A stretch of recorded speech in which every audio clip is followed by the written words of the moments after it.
Broadcasting live from the Business RadioX studios in Atlanta, Georgia, it's time for High Velocity Radio.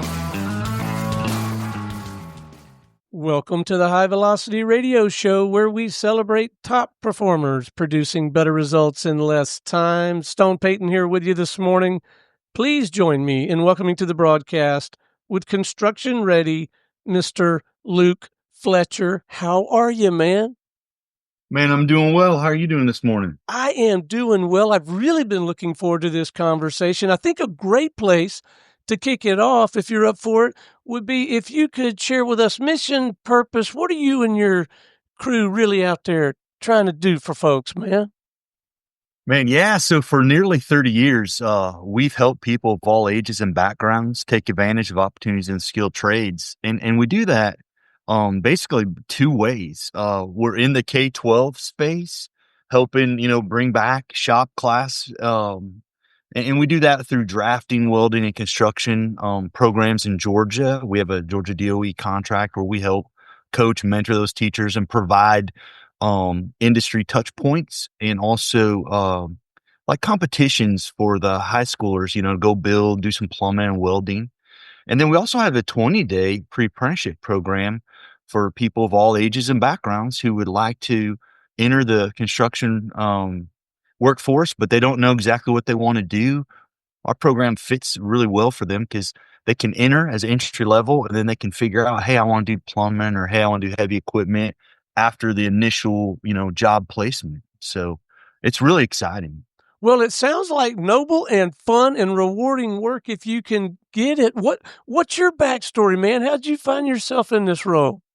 Yeah, man. So, I graduated in 1994, and I wanted to go into construction, and I just didn't really have an avenue. I was originally from Seattle, Washington, so I had to enlist. I enlisted in the United States Air Force. I did military construction for 20 years.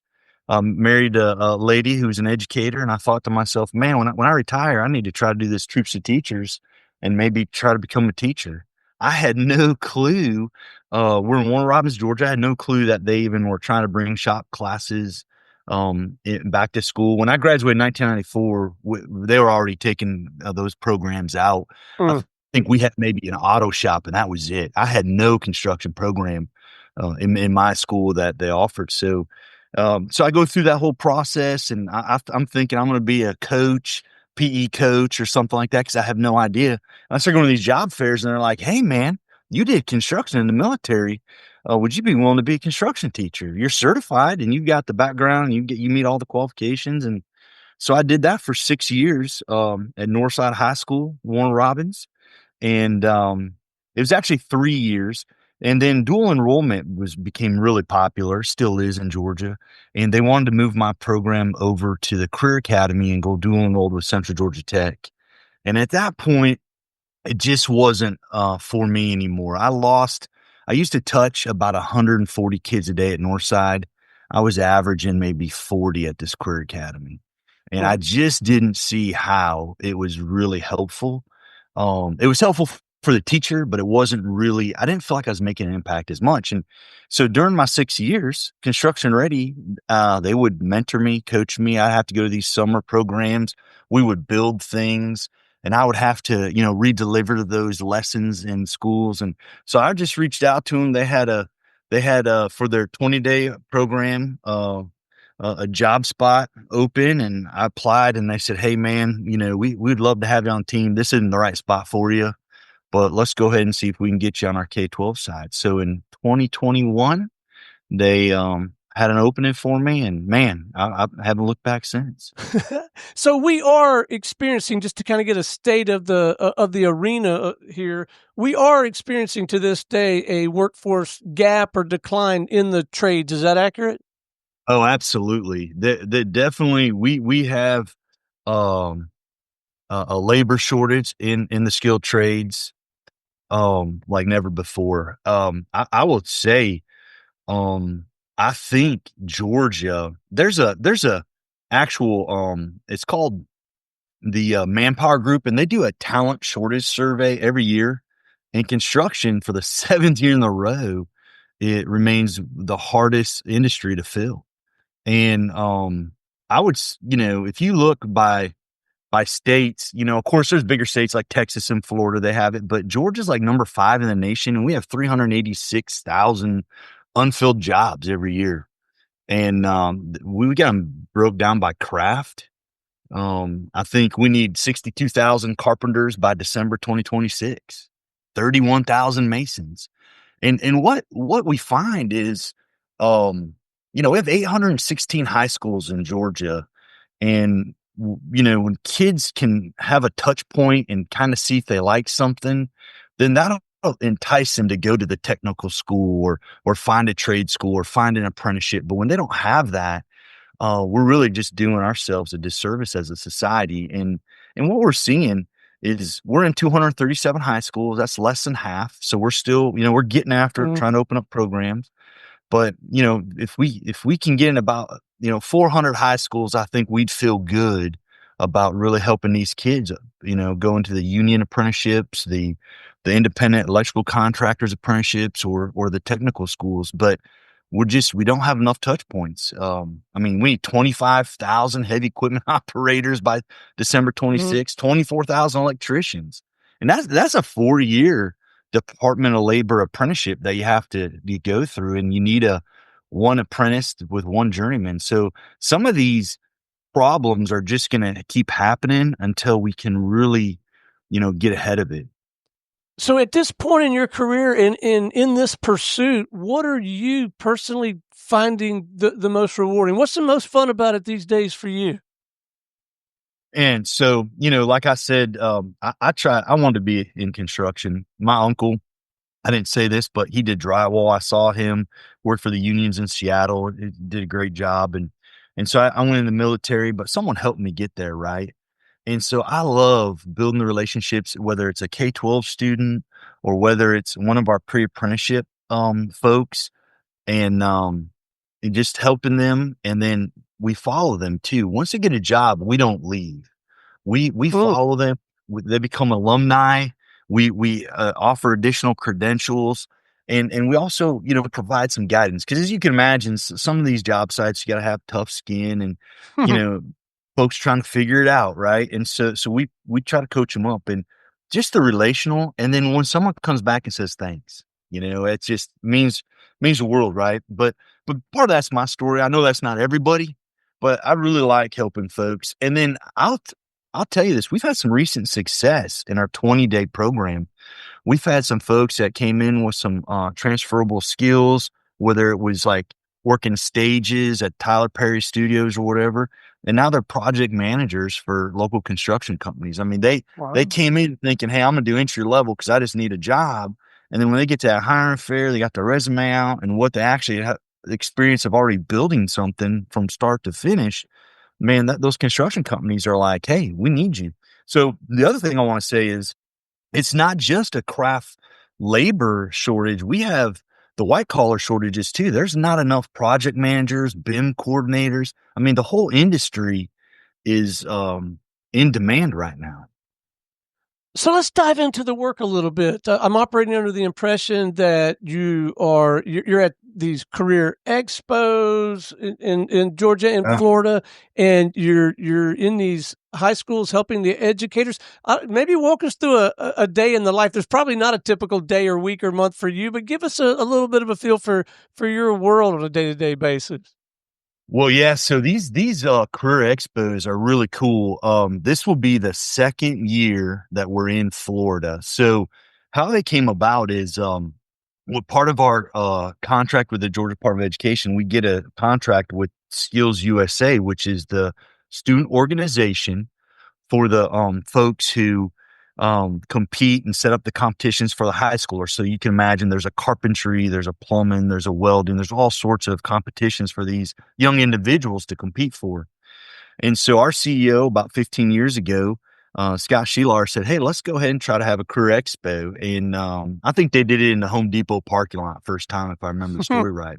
It has grown to where it's an annual event, and now it encompasses or is around in the Georgia World Congress Center of the competition. So the competitions are in Hall A in the middle, and the expo is around, and it's like an honestly, I think it's the largest event designed specifically for young students to explore more than 30 career pathways in construction. I don't know if you could find that anywhere else. I mean, things like tile setter to safety professional, the line workers for Georgia Power, heavy equipment operator, they're all there. And they're divided in these worlds. So like world of carpentry, world of electrical, world of concrete, world of safety. And while you're in that world, it's, interactive. It's, allows the students, and even, you can come and visit. You don't have to be a student. You can just, looking to come. You could be a recent grad or just someone, age 30, come on down and check it out. But you just go in these worlds and you get to talk to about 380 companies. They tell you about their apprenticeship programs. We got the tech schools there, college universities, vocational schools, and they just talk about their programs that help people get into, that industry, which is the world of sheet metal, world of, electrical, whatever that is.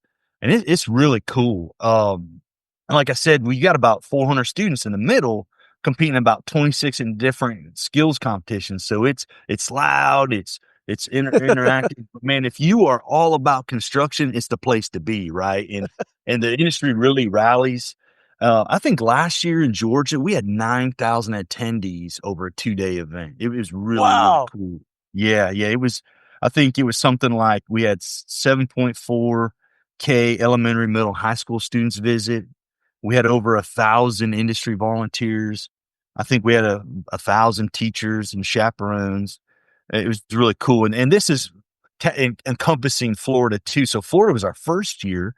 We got the skills contract in Florida. And so we did it. This year will be our second year, but really cool. It's at the Prime Osborne Center in Jacksonville there. And it'll be later this year. So this Thursday, Friday, we'll be in Georgia doing the state competition CareerEXPO. And then April is when we go to Jacksonville and we support that CareerEXPO. But I'm telling you, it's really cool, really interactive. It's hands-on. I mean, you could really go in and do a lot of their demonstrations and figure out kind of what you like. I mean, it's that hands-on, that, if you spend time in each world, you come away, one, with an appreciation of what these guys do on a daily, and two, what your preferred touch point may be. It's really neat. When you're out in the community and dealing with all these different constituencies, the students, the educators, the employers, do you find that you run across some, I don't know, myths may be a little bit of a strong word, but misconceptions, incomplete information that requires just helping them really understand those different worlds that you described? Are there some misconceptions that you run into? Yeah, absolutely. There's tons of misconceptions. And I'll be honest with you, when I started as a teacher, I had a misconception, right, of like commercial roofing.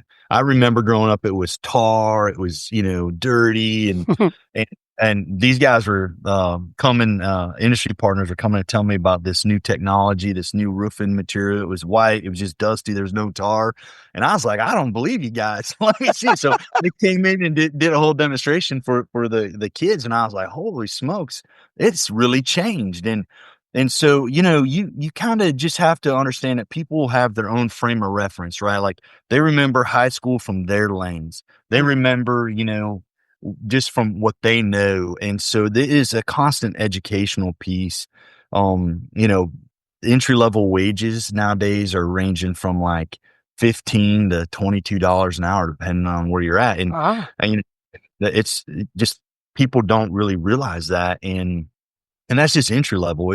If you do well and you make yourself valuable and you work hard, I mean, you can become a small business owner in no time in construction, but you definitely get promoted and things like that. But yeah, for the most part, there's a lot of folks that they just think that construction is dirty. It's, you can smoke dope and all that. And when we go in and we're telling kids and we're telling teachers, hey, there's a drug test. If you're going to work for a union, you got random drug testing.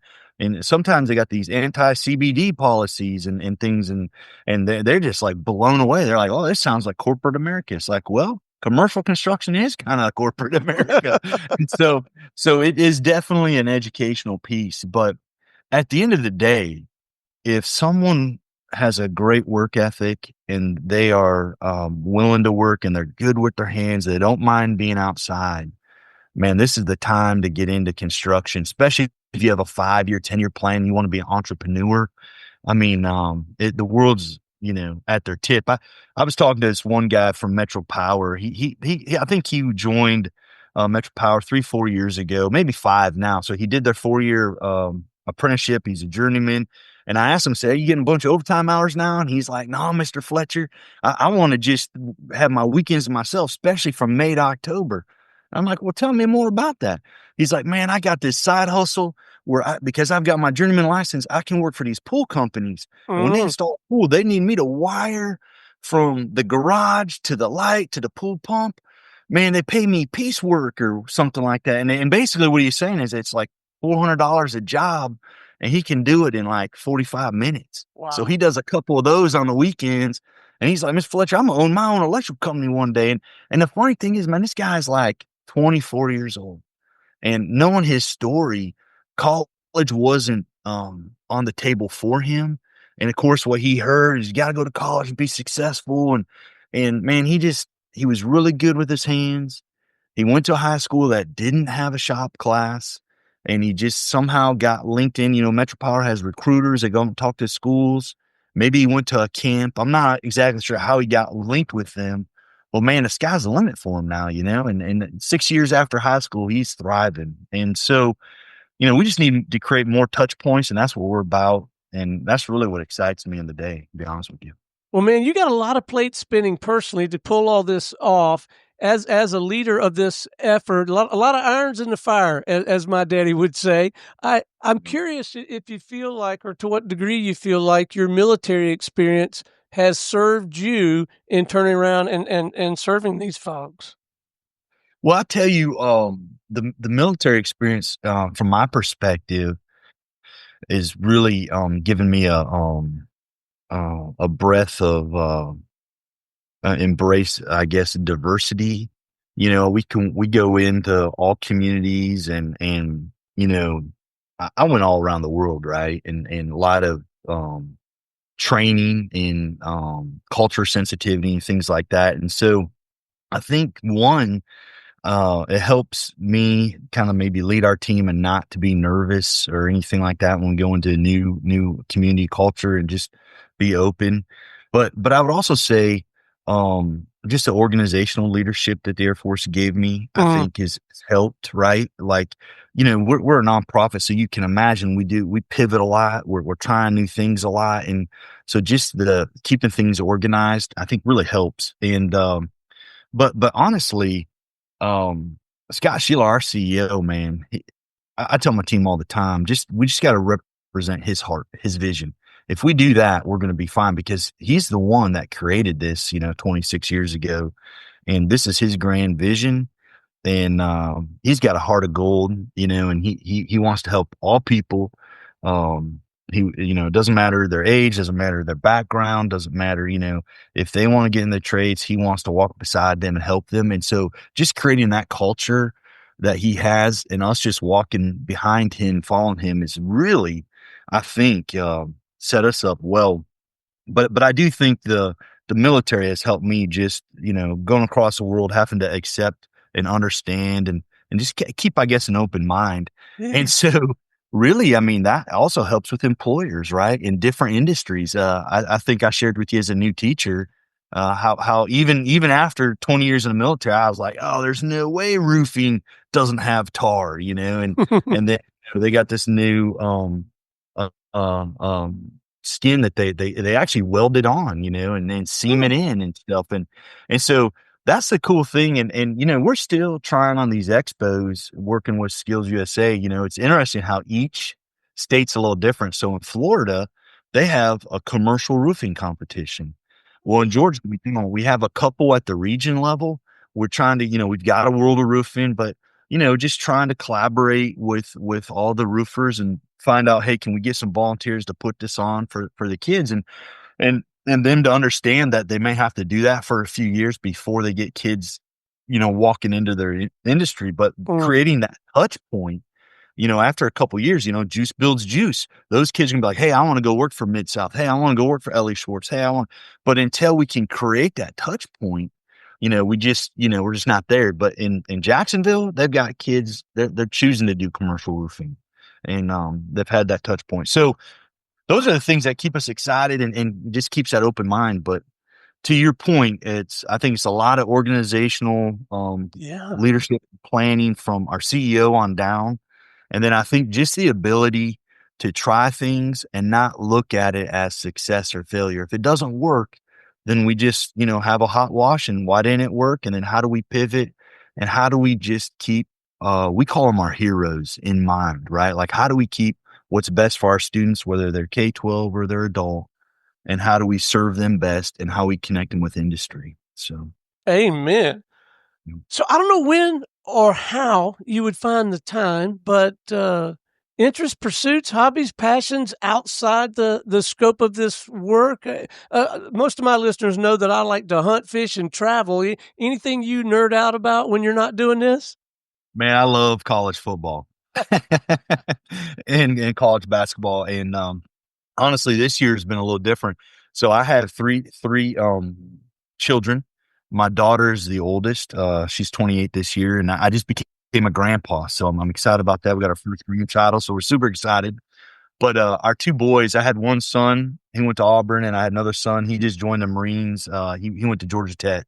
And so we followed, Auburn and Georgia Tech, and just, try to follow that football. But honestly, family's probably what I nerd out about now, especially as they're grown. And that time in the military, I feel like I missed a lot. So now I'm trying to, make sure I don't miss a Thanksgiving or Christmas or anything like that. But yeah, I would say football though. At the holidays, we got the TV on, and we're cheering.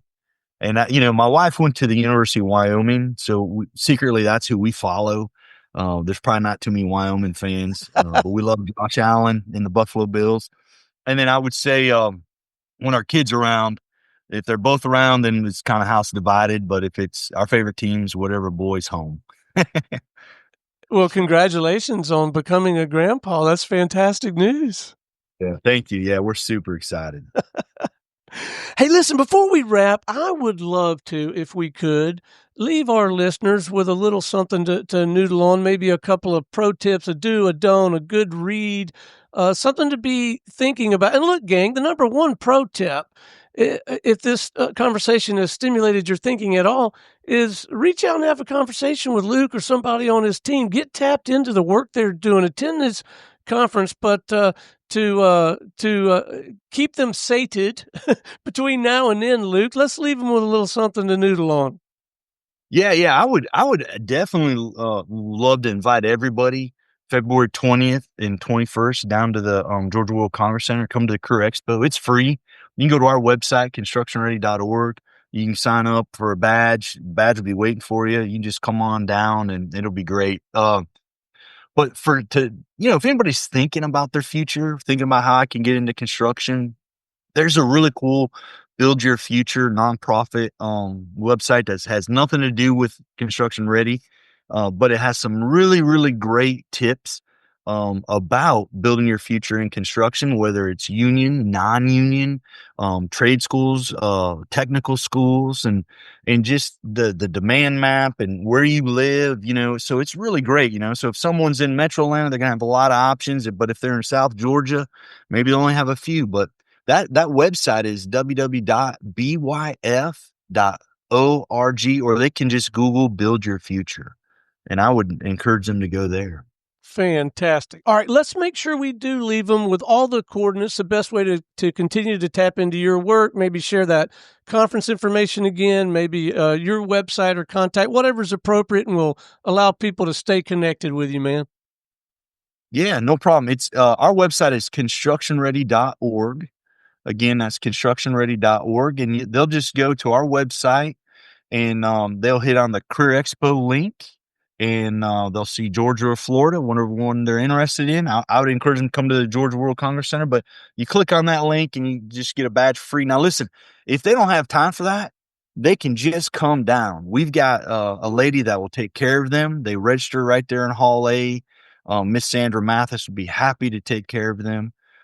So even if they don't go to the website for the CareerEXPO, they can come to the Georgia World Congress Center and enjoy a walkthrough and interact with the professionals. And if they want to conversate with us about programs, whether it's starting a program or getting trained through the 20-day program, man, they can go again to constructionready.org, and then it's /get trained. And if they fill out a few little deals, they get an email from us, and then we schedule a call with them. And if they want to personally just reach out to me, my email is Luke, Luke, .Fletcher, FLETCHER, at constructionready.org. Be happy to talk to them. Well, Luke, it has been an absolute delight having you on the broadcast. Thank you for your insight, your perspective, your enthusiasm. Keep up the good work, man. You are having a genuine, profound impact on so many, and we sure appreciate you, man. Thank you so much. I've really enjoyed it too. My pleasure. All right, until next time, this is Stone Payton for our guest today, Luke Fletcher with Construction Ready, and everyone here at the Business RadioX family, saying we'll see you in the fast lane.